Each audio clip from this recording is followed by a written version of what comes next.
Let's see. I'm glad you know. All right, we have no idea. How do I? Yeah, I've done it a couple of times, not many, because I was doing my game. So because now it's like my daughter. Oh yeah, my daughter is like that I did.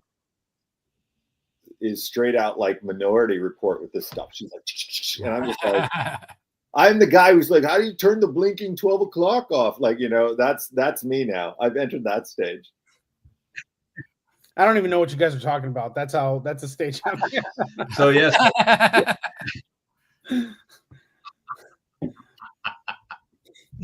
So yes, let's introduce everybody. So we'll start with Jeremy. So because he's obviously the honor of this stream.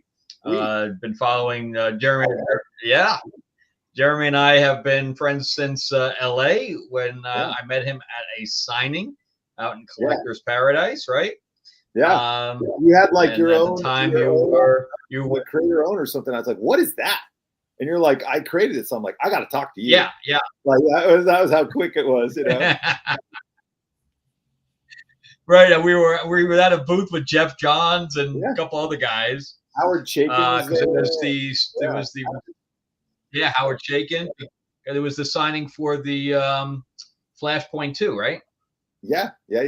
Flashpoint Beyond, yeah. Yep.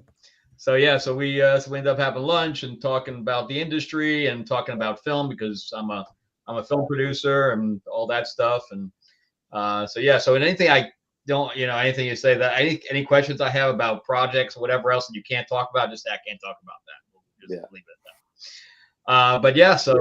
So of course, my favorite character, if anybody knew, is Aquaman. So here's Jeremy's Aquaman book. I didn't know that. I ordered the signed stuff through Collector's Paradise, by the way. Helping Ed out. I would have got it for free, but you're helping Ed out. What a nice guy. I'm supporting you. I'm supporting you. Yeah.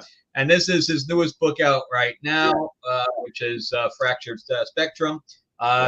And so now you're having two. You have the core and the main one because DC can't have us collecting enough books, so they have to split it off now into a side thing. And he's also writing Flash Gordon right now, and he was writing the Flash as well. So good stuff. Anything you want to put out about all those books you're doing right now? It's everything I wanted to do since I was 8 years old. So I'm you guys doing it. I hear beeping. I'm like, oh, that's. I tried muting myself, but it's not me. That's me. I'm sorry. I'll mute myself. I was like, DC is now tapping into the feed to tell me to shut up. No, I'm like all of this is, this is always a dream come true. I haven't been doing it that long in terms of comic books because I've been doing mostly screenwriting and animation and stuff. But it's just, I just put my head down and try to just kick out as much as I can because eventually they'll find me out and kick me out. So I'm trying to stop that. I'm like, I'll get as many as I can out before they totally go, we're done with you,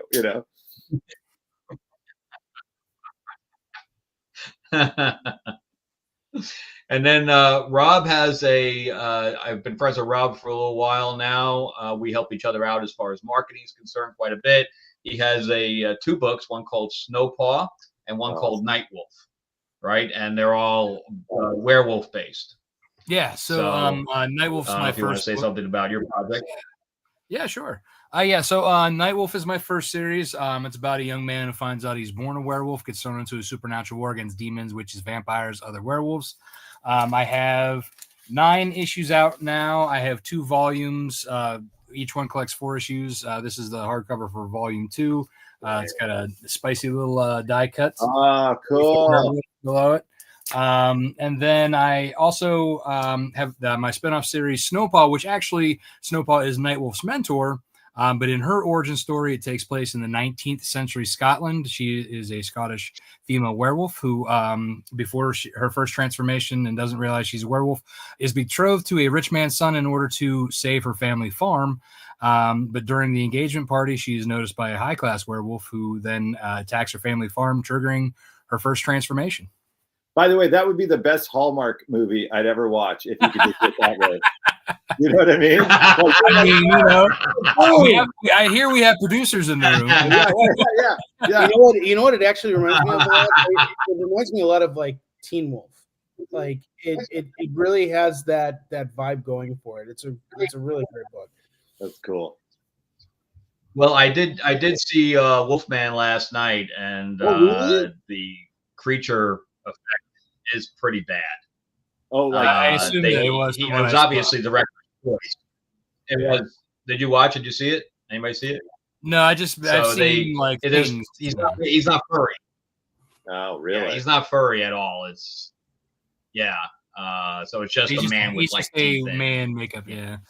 Oh, boo. That's disappointing. The one Shanghai was better in the 50s. Exactly. You exactly. The actual wolf man, you know. He wasn't even like werewolf furry. Like he wasn't even like Burt Reynolds furry. He was just like a dude. Yeah. This is what a werewolf looks like. Yeah, just a dude. That's what you're supposed to, you know. Yeah. And then Onrie and I met when I bought his book at a convention, and he has a book that's based on true life person. It was Japanese, correct? Korean. Called Soon Shin. Yeah, Korean. Sorry, yes, Korean. What's up, World of War Comics? So I have a couple series out right now. So Soon Shin's my signature series, and it's about a Korean admiral that fought the Japanese in the 1500s, and he was outnumbered 10-1. He never lost a battle against them, and it's sort of like 300 meets Last Samurai. Oh, that's cool, dude. So it's a trilogy of books, and then I have another series called.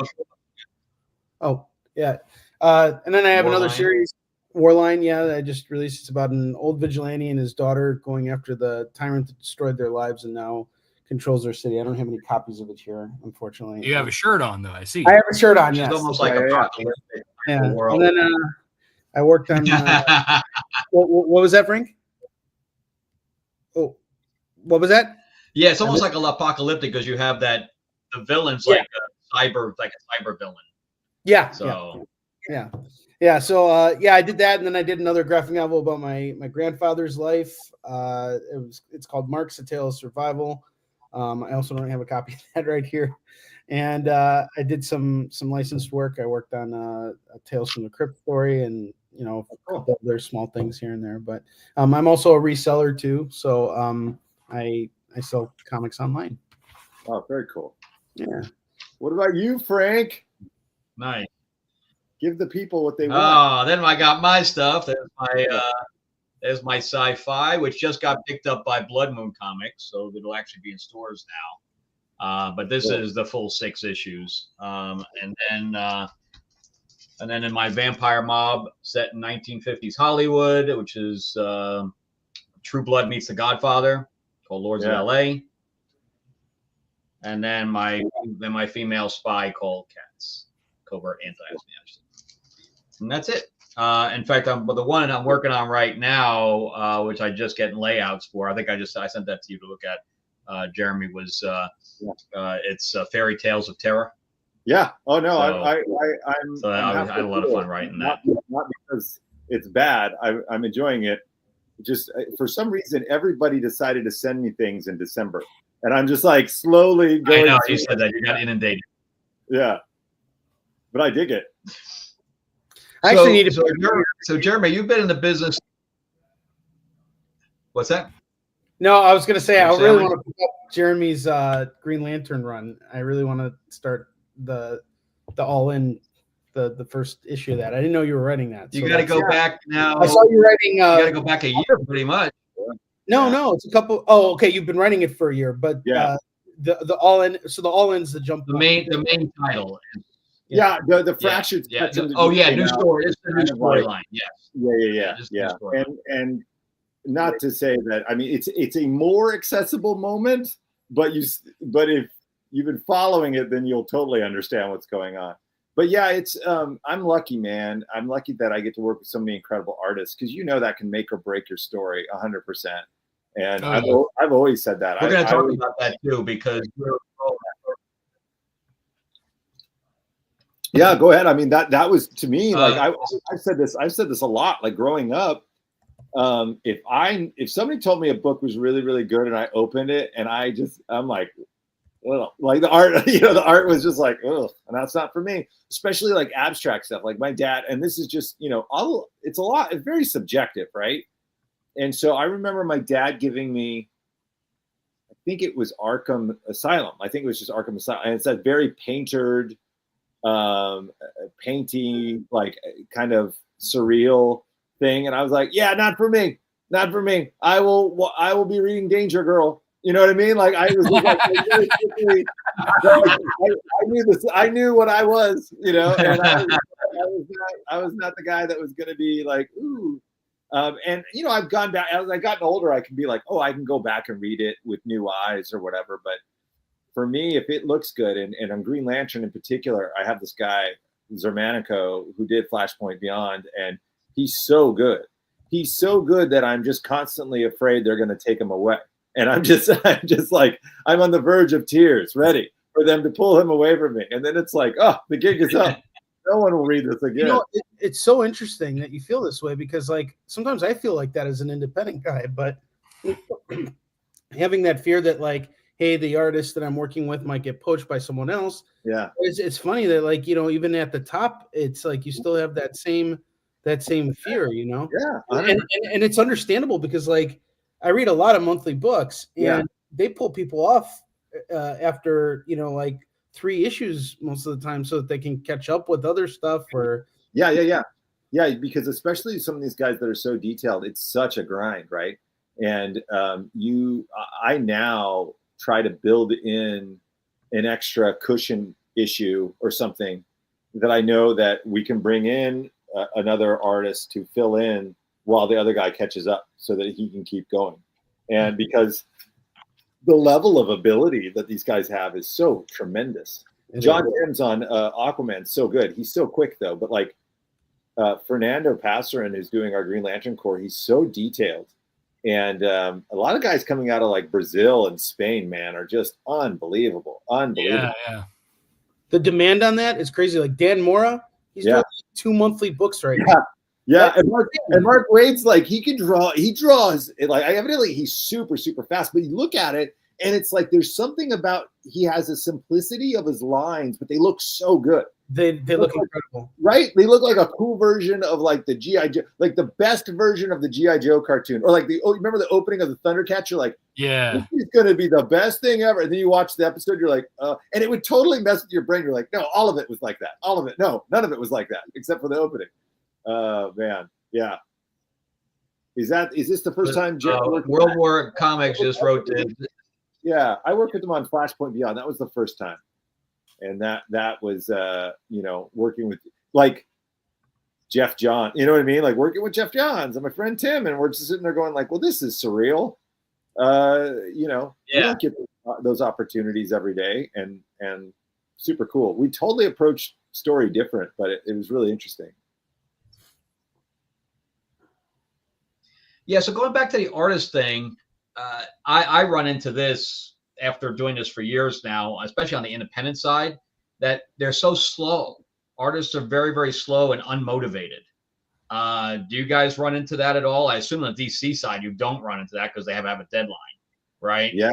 But I mean, on the independent side, do you guys run into the DC side? They're working. They need food. You know what I mean? Like, every day I don't turn something in. I assume that all of mine is independently wealthy.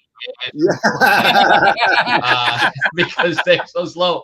And it's funny because I will get like a block of like 5 like this, and then I know they need money. Right. Yeah. And then I won't hear from them for like a month. And I'm like, how's it going?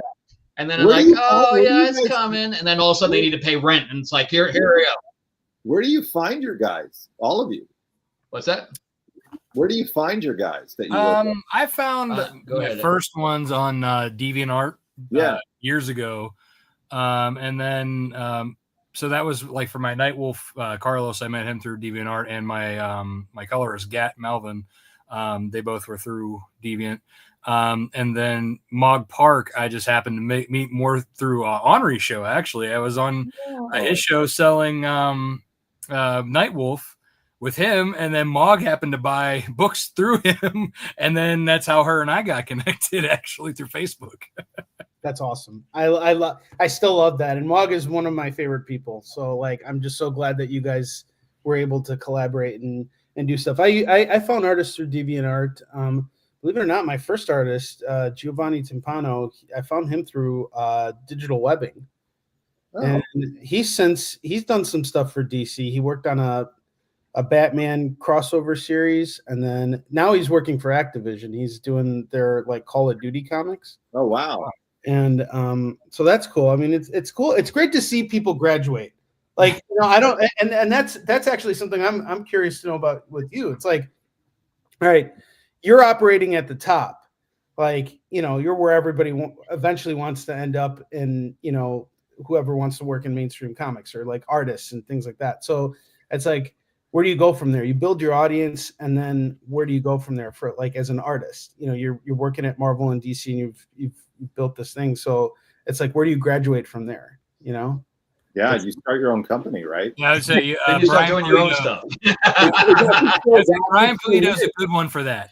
That's just so weird, because when I met Frank, and like my esteem for people that just immediately just create, like I grew up, idolizing the guys that would make their own movies, right? It was the Kevin Smiths and the Robert Rodriguez's, and it was just like, oh, they're just out there doing it. Because when I was a kid, we would get a camera and we'd go do that stuff. And then when I moved to LA, it was like a lot of those dreams were smashed into the ground, because you're just like, oh, you need tons of money to do this, which is kind of a lie. I mean, you do, but it was also kind of a lie, right? It kind of stopped you from stepping out. And so you guys that create indie books, what's so weird about it is the trajectory is, I'm creating indie books.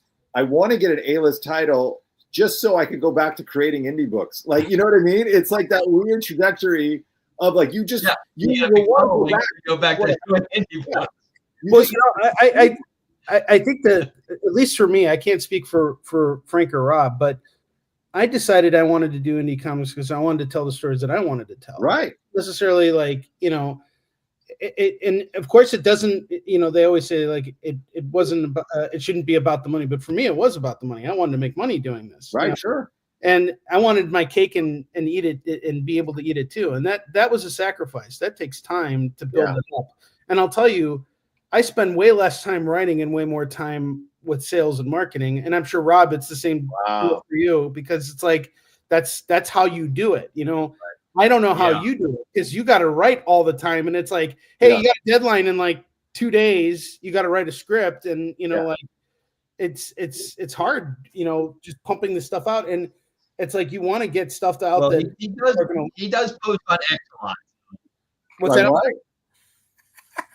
So, but yeah, he's worried about marketing for the most part. You're right. You post on X a lot because you do your unboxings and all that as well. Yeah. Oh yeah. Dude, I've started paying my daughters.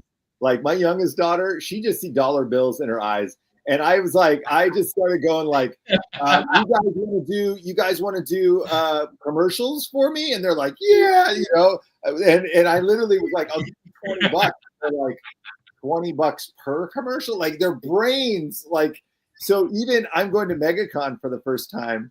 And I said to them, hey, if you guys, I'll probably see you there. Cool. I said, if you guys make some bookmarks, I'll sell them for like $1 at my booth, right?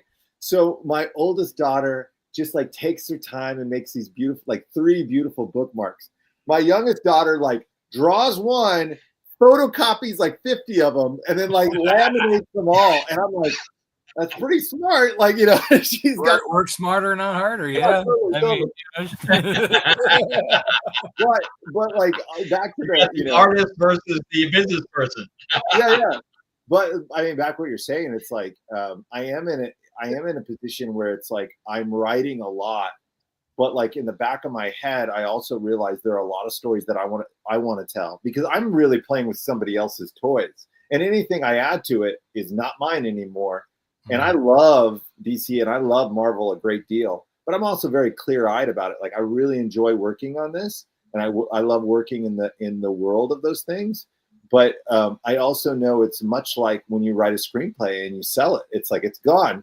You get nothing, you know? Like, when I heard that guy who created Men in Black say that, like, the studio still says it didn't make any money, and you're like, that's insane, you know? Versus somebody that at least you guys are building your own library, you know? It's yours. You can pass that down to your kids. You can do all that stuff. What's so cool about artists, what I'm always jealous about, is I go to conventions now with these guys, and commissions and sketches and all that stuff. Like, they can do quite well, you know, especially if they've ever touched the bat, you know, like if you've ever been on the bat or Spider-Man, then suddenly it's like, ooh, you know. I think about it all the time because I went to go try to buy a Kevin McGuire page. And I was like, hold on a second. You know, that was like 45 grand for like, oh. It attracts a certain type of buyer. You know? Yeah. Oh, wow. Very, very the not me buyer. The who the hell still has that kind of money buyer? Yeah, seriously. So honestly, it's like these conventions are becoming. That's what I wanted to ask too. What? So I wanted to ask too, like, so you're what you're not like us where we're creating our own. You're stepping into creating something that somebody else already in somebody else's sandbox, like you said. So how do you approach that when, say, you got Aquaman? How did you approach it? Because like this, let me show you. This is one of my prized possessions here. Cool. So Paul Levitt. Yeah. Aquaman. So I think. So yeah. So when you're walking into. I think I'm probably like you guys in terms of, if you grew up reading comics and you lived with it so long. I mean, this is exactly what happened when they called me to do The Flash. They said, do you have any ideas for The Flash? And I said, I am a nerd of a certain age. I have ideas for everything, you know, just because it just happens when you're reading. You're like, man, it would have been cool if he did this, or if this happened or this happened, and your idle imagination. So, you know, they could ask me to do almost any character, and I'd probably have a weirdo take on it or something that I'd want to do. And most of the things I pitch them, they don't ever agree to. And it's always kind of tangential stuff. Like, I would much rather get a chance to do the peculiar stuff. But I also recognize that, like, I have an opportunity to do we've talked about this, Frank, is like, I have an opportunity to do my own creator-own because my name is elevated, because I get to touch those characters. And, you know. Right. And before the fans turn on me, I better do something. I like your attitude, though. Yeah. Like, I mean that. Like, it's interesting. Like, everybody has. I was just talking with this other writer today, and she was telling me, like, you know, I didn't choose this; it chose me. And it's like, I feel like we all kind of adapt this like thought process that propels us forward. Like, in your case, you're just trying to get as much as you can out there before they discover you and boot you out. I know you seem like a really great guy, so I doubt that's ever going to happen. If anything, they're just they have that attitude because it's like propels you forward. Yeah. I mean, you just don't know. Like, the reality is, people turn on people all the time for the weirdest reasons, right? Especially if it's something like some strange editorial dictate, right? And you're like, well, I guess I got to kill this character. And then suddenly, you know, right, I get death threats now, and I'm not even sure why, you know? And I'm just like, how does that work? Like, how does that look like? Like, scary is what it looks like. I mean, no, but someone actually sent you a death threat over like an issue of Green. No, the weird thing is that I've had death threats on stuff, and it's always relationship. Like, I got into it once because I don't know, somebody just jokingly asked me, like, what other ships do you want? And I said, I don't know, like, Cassie Kane and Jason Todd. And oh my gosh, it was insane because it was like the amount of people that were upset about it. Well, they're related. I'm like, no, they're not, you know? And they were like, no, not by blood, but Bruce adopted her. And I was like, I gotta see the documents. And then I started becoming a jerk because I'm never a jerk, but there was just something in me that day. I was like, no, too bad. If ever, you know, and I just picked at it and I was like, what am I doing? Right. So that was around then I had gotten something, but then I started as your name gets elevated, right? Like that was kind of jokey and I didn't really take it seriously. But then as your name gets elevated, then it gets a little weird. Then it gets like, oh, people know you. Like somebody called my wife on her cell phone to complain about something. And it was just like, this is inappropriate. And then somebody wrote this like really weirdo thing. So I had to go private on my Instagram because it was just, and there's nothing you can do. You're just like, well, that's freaking weird, you know? And it sucks. But at the same time, it's like, you know, it's kind of a direct result of doing more, you know, and getting more attention. And so I have this very weird relationship with it. Like I'm super humbled by it. Like I really do love it. And I'm grateful anybody that buys my stuff. And at the same time, I'm like, this is uncomfortable, you know, like, but in the meantime, it's all I can say is that when I was growing up, the best, like I would read all sorts of books, but I never really thought about who wrote them or drew them. I just read them. Right. And then later I was like, oh, yeah, it's this guy named Mark Grunwald or Fabian Nicieza or Chuck Dixon or whatever. I would read those books.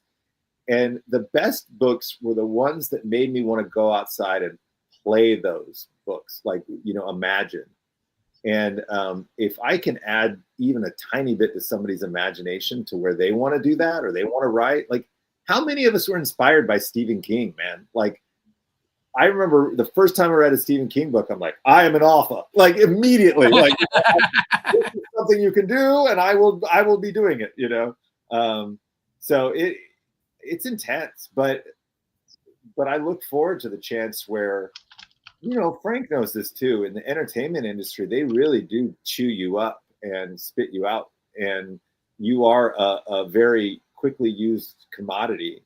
So like if I knew what I knew now, I'd be doing what you guys did at the beginning rather than writing a screenplay for a sketchy producer that may or may not have funding. You know what I mean? And then you're like, I just bought a screenplay back from somebody that I wrote and I had just made a terrible deal when I was younger.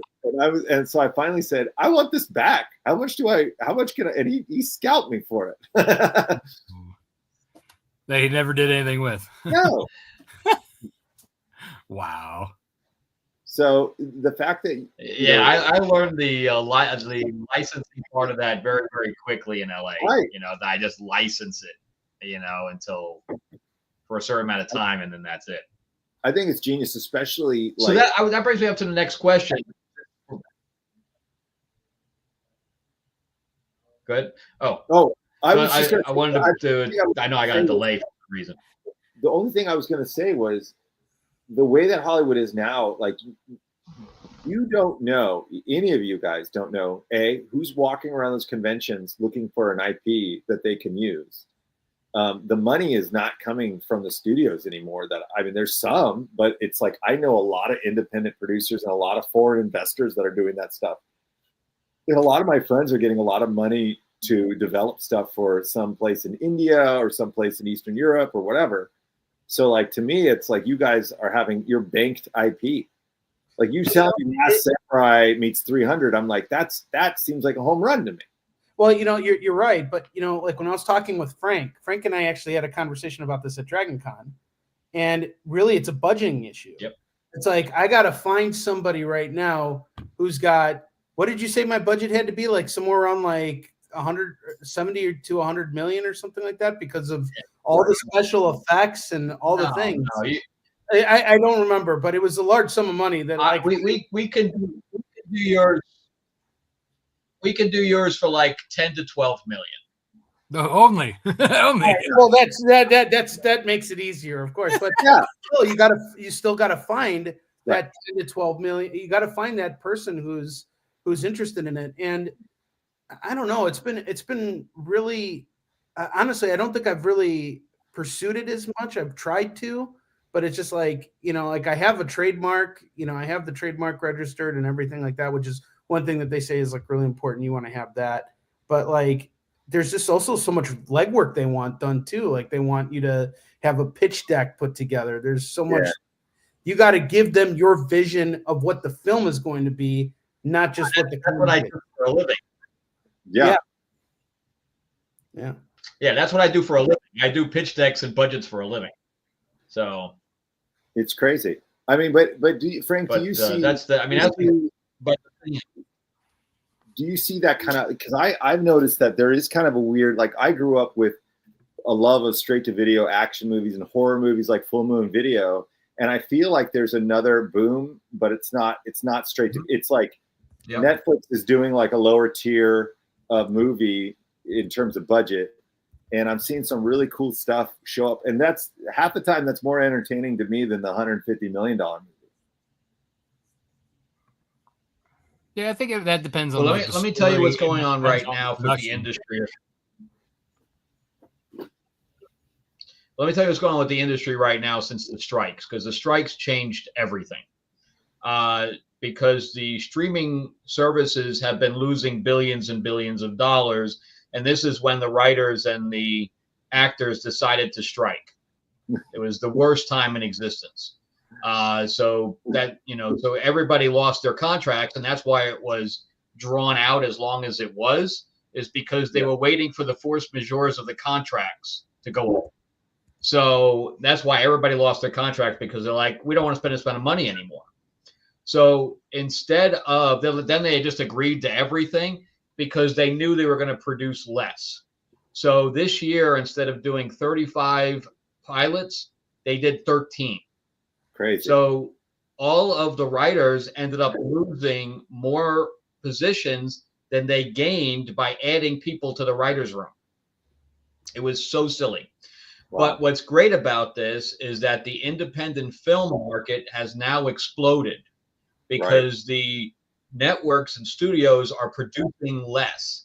You've seen more and more independent films hit the theaters than ever before, and that's going to continue. For Terrifier 3 to make on a $2 million budget to make $80 million is crazy. Yeah, and then Long Legs, $25 million budget, $125 million. Wow. Maxine, another $1 million movie, $21 million. Wow. And it's just going to continue. I loved all three of those movies. And I think that's one way to break in, and is to like kind of try and keep your budget down as little as possible, but make the concept as high as possible, so that like it's a cheap movie to produce, but you have like, there's like Whiplash, for example. I thought brilliant. It's like I have a question for you guys. Do you guys mostly, I mean, you sell online obviously, but do you guys go to conventions and that's where you try to like over 90% of my sales come from conventions. And how many conventions do you go to in a year? About 15 to 20. Wow. See, where I'm kind of like the opposite. Mine is more like my major sales all come from Kickstarter, and then I go to like maybe 6 conventions a year, and then sell through like my website as well. So my question is like, is Kickstarter still that's the way to go for independent comics? I would say, yeah.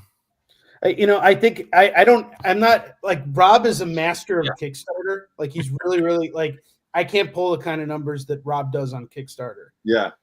And like I've picked Rob's brain before. I think what Rob does, the incentives he offers on Kickstarter is like bar none, like wonderful. That's awesome. One of the things that I find with Kickstarter is I can hit my goals, but I don't set my goals high. And my goal is to basically say, all right, I want to just cover my print costs. Because if I can cover my print costs, then I'll make my money on the back end selling these, because I'll have, thousands of copies of these books that I can now take with me to conventions throughout the next like 2 to 3 years. And in that time I'll make my money and then some, Yeah. That's awesome. See that, but that's why, like, Onrie, you and I should join. I call that a gimme. Gimme. What was I that? call it a gimme goal because I call it a gimme goal. Gimme I make goal, the goal small enough that I know I can make it. And then from there, then you do the stretch goals because people are more apt to put money into something that's already successful. Yeah. So, right. But I also think there's an appetite. You've already made your goal. People will put more money into it because they're already. And then there's me. I'm the stubborn guy who's like, I'm setting it at 10K. That's it. Then we'll go over. Well, I just think there's something for me, anyways. It's interesting to be a fan of comic books, and like I will, I'm a sucker because like they did the Rambo one, and I was like, well, maybe, and then I saw the Rambo dog tag, and I'm like, yes, like I need the dog tag, but like there's something about it. Seems like comic book fans in particular, we're a weird breed because it has to be some of the highest selling things on a lot of these websites. Like people put money into independent comics. It's just kind of interesting, and it's we're our own little weird tribe. Versus, like, we're chasers of nostalgia. Yeah, like we really are. Like even as independents, like we're always trying to find that bridge in order to bring people like, hey, if you're a fan of Predator, you'll like Warline. Why? Because the dreadlocks. Yeah. But it's like we're inspired by these things, and I think everything is inspired by something. Like if you look at all those movies that inspired us from the 80s and 90s, like they all came from science fiction novels and comics. Yeah. Darth Vader is a ripoff of Doctor Doom. Like, oh, dude, you're talking. Oh, we have a froze screen. At least I'm running on a delay. Oh, sorry. Yeah, but the John Carter series and all the pulp sci-fi, you just see how much of that was borrowed from other people, like Spielberg and Lucas. They just put their own spin on it, and that's always fun to me. But to me, like as somebody who's writing and has been writing professionally for big corporations, there is a joy in seeing people make their own thing that they get to own. Like I'm very envious of it and terrified of it too, because it's a level of fear that I'm like, okay, I got to do this. But then, it's the emperor's clothes. Like now because people, I get a little grace. I mean, I don't know. I'm very like, I don't have the highest level of self-esteem when it comes to this stuff. So like, the idea that like, hey, I'm going to write something, but if it's something that you love, I get a little leeway. It's like when you see a sequel to Die Hard or whatever, you're like, well, I like John McClane, so even if it's bad, you're like, but I still like John McClane. You get a little bit of grace versus if I did my own thing and people would go, man, I knew he sucked. Like there's a little difference, I think, in having a little bit of a name recognition too. Like that's what I'm terrified of. Well, I think you set the benchmark. Like, and that's something like as someone who's working at these big corporations, because everybody's seeing your comics. Like I go to the comic book shop, I see your comics. My comics, I don't really distribute through comic shops. There's no money for me, you know. So I'm buying your comics, and I'm looking at the artists you work with, and I'm saying to myself, I want a book that has that same feel. Right.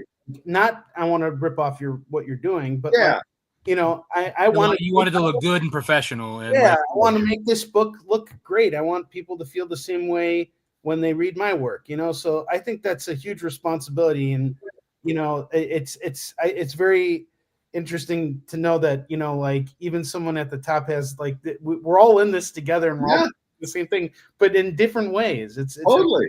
Yeah. And by the way, even what you said, it's like having it sold in comic book stores. It's like, there are very limited comic book stores. And sometimes when I buy a comic online, like especially on Kickstarter, I'm paying a factor of 5 times more than I would at a comic book store. But it's kind of a cool privilege because then I can get it no matter where I am. But and you're also getting all the bonus stuff too that you Yep. I've got my Rambo dog tag. That's all I can say. And the thing I also want to say about Kickstarter is that, like, I don't know if it's the case for Rob or Frank, but like most of that money is not going towards, it's not going to our pocket. Like, I think there's like a very select few of creators who are like raising like, $100,000 per campaign. And that I can understand they would pay themselves. But like, whenever I do a campaign, it's like all that money is going to shipping, it's going to printing, and that's it. Like, and it's a grind. Those 30 days that you're doing that campaign is brutal. Really? Oh, especially when you get to the middle. The middle sucks. So you gotta be on all the time. Like this, we're doing this all the time. Yes, posting on Facebook, Twitter, Instagram, whatever random things, doing your own lives. Just basically, like I said, a lot of it's stuff like this. And you're like, hey, look, I'm advertising the stuff that I'm selling while I'm on the Kickstarter. And here's the thing. Your biggest cost, you said, is printing and like fulfillment of the. Yeah, I would say art too is a big. The art is really the art is the biggest cost. Marketing. I pay for Facebook. Yeah, and that works. Frank? Marketing. So Facebook I have my own opinions of marketing over like the beginning, and then it plateaus. So you'd almost have to close it off and then start back up again. Because for some reason it keeps sending to the same people over and over again. Oh. So I don't understand how their thing works exactly. But, and so one thing you I have to stop it and then start it up again. One thing I want to say too, I know you have death threats, but there is one thing that drives me crazy as an independent creator that I know Frank and Rob will be able to relate to. You'll be in the middle of your campaign. It'll be a dead zone, meaning like you don't get any new backers. Yeah. And someone decides to back out of your campaign, and it'll usually be something like significant, like one of the bigger pledges. Yeah, it'll be like you'll lose like $100, and you'll be like, I just did like 2 hours of work to try and raise more money, and I lost it. Now this happens to everybody. It happens. You do this, guys. It goes like this, and it does on purpose because people have. It's like one of those heart monitors. Board games is the worst. I didn't even know games is the worst. You can cancel pledges. Yeah, people cancel pledges all the time. They adjust their pledges. Like I had a guy who like came in. He was my first backer on my first 4-line campaign. Came in at like $80, and then like 2 weeks in the campaign, he drops his pledge completely.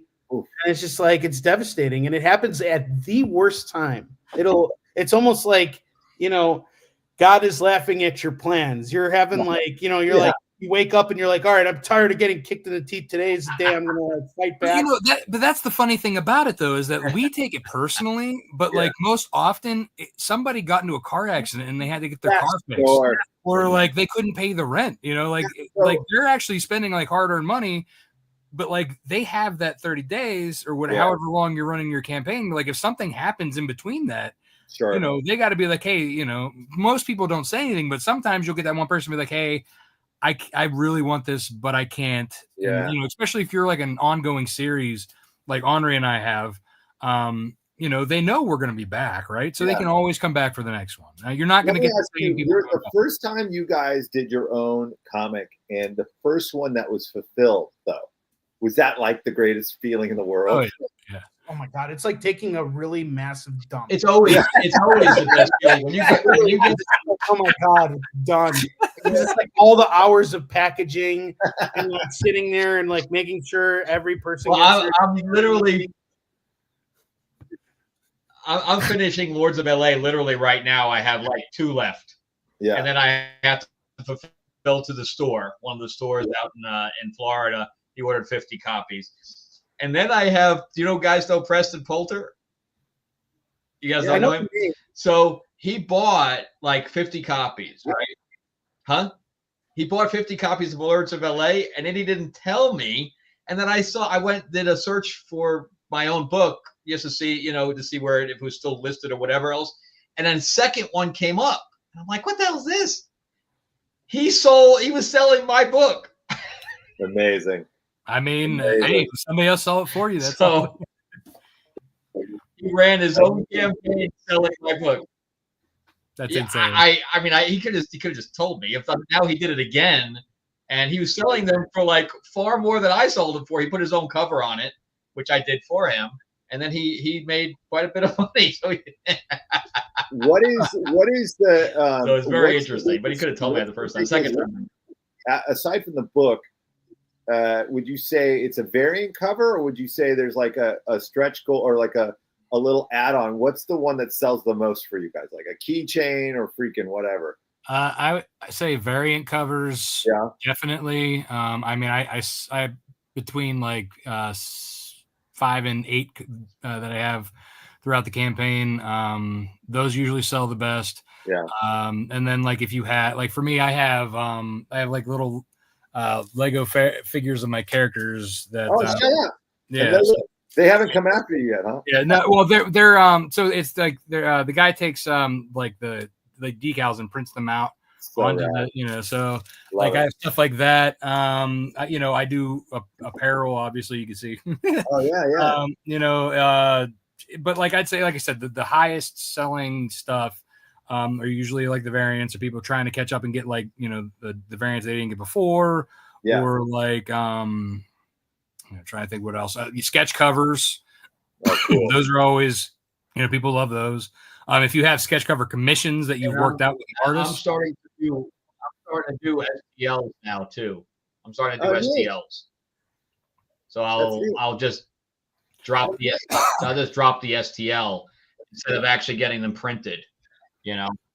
I think for me, it's always been the core principle of sticking to like, the business model of like buy for less, sell for more, buy low, sell high. So it's like, I always kind of stick to comics. Like I'm with Rob. I'm like, dude, usually variants. Like I'll put up last few campaigns I did like early bird packages where I'd put like, you can get all the variant covers for like, a set price with like shipping included, and like, there you go. And I know I'm going to make money off of all those books once I print them. So it's like off that one package, I'll make like, X amount of dollars that, can go towards the printing bill, because remember, you still have to print the books at the end of it, especially with the variants too. It's like, and the variants, I get my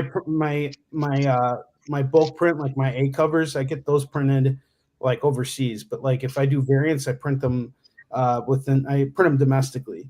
And the cost per book is significantly higher, but the markup is much higher too. So it's like the markup is way, way higher, which is nice on it. And because it's a limited print run, I don't have to worry about printing up thousands of these and selling thousands of these. I'm only going to print up like 100 of them max. And, then I could just take them and sell them off. And the less you print, the more you could sell it for, theoretically, because no one, you don't have to worry about selling 100 or, a large amount of these things. It's just, you get one customer who sees it at a convention. They're like, well, that's a cool cover. I want to own it. I'm Mr. Moneybags. Here you go. Here's, Yeah. I mean, you never know, like, too, like, it's funny. Like, I have this thing where like I have to take everything with me, and Onrie's seen my setup. Like I usually have like 2 tables full of everything. Wow. And like, cause then, I say, what, I shouldn't bring this time, cause that doesn't sell. And the next time I bring it with me, it does sell, It's funny. It's like, what different places and different people have like different interests in. You have the people who want everything, the collector. And then you have the people who just like, oh, I like that homage cover, of the Days of Future Past one, or whatever, or you just have the person who just wants to get the standard issues and read the story, or you have the people who trade weight and just want to get the trade paperbacks. I think we have to think with the hats. We have to wear the hats of being a comic book creator, but we also have to wear the hats of being a comic shop owner in a lot of ways, because it's like when we're at a convention, we're setting up shop. Like when you come to Rob's booth, it's like you're walking into a store. Like I think Rob does a really good job. Like his convention setups are like really impressive, because it's all he's pushed it in. So it's like you're almost like walking into a shop when you're cool. Like when I do shows, I'm usually like I just throw everything on top of a table and I'm just standing in front of my table. I'm the newspaper guy who's like, comics, get your comics. Yeah. No, but Onrie's great at getting your attention though too. Like right out the front. Like I was telling Frank when the first time I met Onrie, he doesn't remember me, but it was at Steel City Con. I happened to be there just to kind of enjoy it with my wife. And he come, up with that bookmark, That's awesome. And like it just hands it to me, and so I don't know if you've never seen it. basically it's a sword, you know, and he basically chops in front of me, you That's know. great. That's great. No, and I think we all have to come up with our own. Yeah, I also sell these too. Yeah, these are acrylics. These are acrylic standees that I sell also. Yeah, we have. But when I do conventions, when I do conventions, I am also not only selling that, but you know, since I write novels as well, I also sell my novels. That's crazy, dude. Frank, how many? So I'm selling a little of everything too when I do my conventions, plus my games and all that stuff as well. Frank, how many conventions? I don't do much. I was just telling Rob before in the thing that because I don't. That's why I really need a partner, because since my job is gig based. Like if let's say I bought a table for MegaCon and then I got a movie, well now I can't go, right? Yeah. So that's why I really need a partner that I can give stuff to in case I can't go, stuff like that. Being a one-man band kind of hurts sometimes. So yeah, we'll believe it. We know that. Yeah, I mean, we even, you know, at cons, like, you know, there's always the families, you know, who come to, and the kids are always coming to the table. So like you know, one of the things that I did was I wrote a kids book as well, and then I ended up producing like plushes for like. Oh wow, dude, that looks great too. As a matter of fact, this one is the next one that's coming out, and that's for my next campaign that starts next week. How do you find somebody to make you? Yeah, I did a plushie. Well, honestly, it's all about getting connections, man. City of Industry, dude. That's crazy, dude. Yeah, there's a company in City of Industry I used. It's too bad there's not like a consortium right an hour from you. Like a consortium that can like set up with like you know, have their own booth that sets up with the different indie booths, you know, so you guys don't necessarily, if you can't make it to MegaCon, you go, hey, take my stuff, you'll get a 10% cut, but sell it, you know. I mean, that would be cool, but I know I've even in like the Artist Alley bylines, they're like, cannot be, you have to be present, you know, as usually. Really? Yeah, they don't allow like subletting of space. Unless you're like if you're an exhibitor, I don't think they don't check. That's interesting to me. Wow. Here's the thing, you don't want to get caught. Sure, I get that. To Frank's point, they don't check, but you don't want to get caught. And well, you know, you think about when Image originally was done, it's like they had their own imprints, but they all met at an Image table, right? Mm-hmm. So it was like, oh yeah, we're Image, but we're actually this, and this, you know, subsidiaries of, you know, whatever. Yeah. But it's wild. But you bring up a good point that there is a lull in the industry for that. Yeah. Where if you just got a booth, right? Just got a regular booth, there's nothing to check because you can sell whatever you want. Yeah. And then if you charged everybody to bring their books in, you know, like when I was part of a few writers groups, the West LA Writer Society, you know, that's what they do. They get one booth for the society, and then everybody's allowed to come and go and sell their book, and you have certain hours that you can be there. Yeah.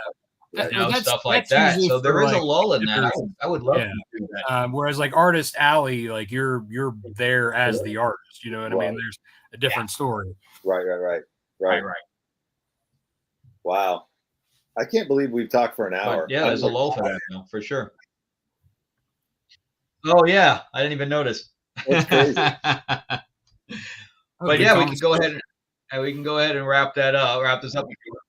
And we can do this again in the future if you want as well. Yeah. I had a lot of fun. I would love to interview you sometime too, man. Like, I'm the most accessible person, and it's bad because my wife's like, stop saying yes, and I'm like, yeah, okay. And then I say yes. and Frank and Rob, anytime you guys got a Kickstarter coming up, anything, guys, please come to me. We want to, you know, I'll find a way to get you guys on the experience. We'll help promote your Kickstarter campaign. Appreciate it. Yeah, don't be shy, guys. Anything you need, please. Well, I have one launching in 2 weeks. Not for mine, but for Moonstone Books for Green Hornet. They're doing a Green Hornet 89th anniversary. Yeah, with Timothy Zahn is the head writer on it. Oh, that's fucking awesome. And Kevin J. Anderson. And, oh, wow. Yeah, it's going to be awesome. So that's the link right there, greenhornetnoir.com. You know how we're gonna many be literally Kevin launching in Anderson 2 weeks. books So it's I've read? Like, I've read every. I swear to you, you remember all those extended universe Star Wars stuff? I ate those up, man. Like every. And they use none of them. Oh, between that, I was on Supernatural, and I remember. I'll tell you the story before I go, but I remember being on Supernatural, and one of the writers was talking about how they were just reading War and Peace for the second time, and I looked at that person and I was like, the difference between you and I is so vast. And they're like, what do you mean? I go, I've never read War and Peace, but I've read 26 books about a dark elf named Drizzt Do'Urden. Like I was just, I'm like, man, I love schlock pulp, stuff. It's so funny. Yeah, I don't know if I could ever make it through War and Peace. Yeah, I'd be like, I tried once, but I kept falling asleep. I tell you, the classic illustrated comics got me through so many tests. Like, I will be reading this Great Expectations comic book, and it saved my life. That's awesome. So funny. Well, this has been fun. We'll have to do it again. For sure, man. Yeah. It was a pleasure meeting you. Yeah, it's great. And just letting you know, man, I'm going to go out and be right there. I've seen that book. Yeah, that's cool. I saw that book when I was being promoted. But yeah, Jeremy, it's actually decent. The artwork is. I'm going to hunt down your Green Lantern now. I'm like, yeah. I really love that all-in cover. So I just came across it too, and I was like, I don't have the money right now, but I'm going to go out. And he's like, now I will find the money. Now I will find it. Yeah. Well, thank you. I appreciate it. I need to find your stuff too, guys. I'm very interested. We'll see each other. And my game was done. All the artwork was done by Mark Spears, who did Green Lantern covers. Oh, that's great. That's awesome. Yeah, Jeremy. Yeah, if you ever need to, ask us, Mark Spears did all my, I will. My game. It's so funny, Frank, because you're on this weird delay that I'm like, oh my gosh. These are the guys to know. That's how you know he's an East Coaster. I know. I don't know why I'm on. But I'm on the East Coast too. Yeah. I'm a Midwest guy, so between you guys. That's funny. Well, thank you guys so much. You're very welcome. Thank you. Thank you. All right, guys. Thank you all. I appreciate your all's time. All right, been fun. All right, bye-bye.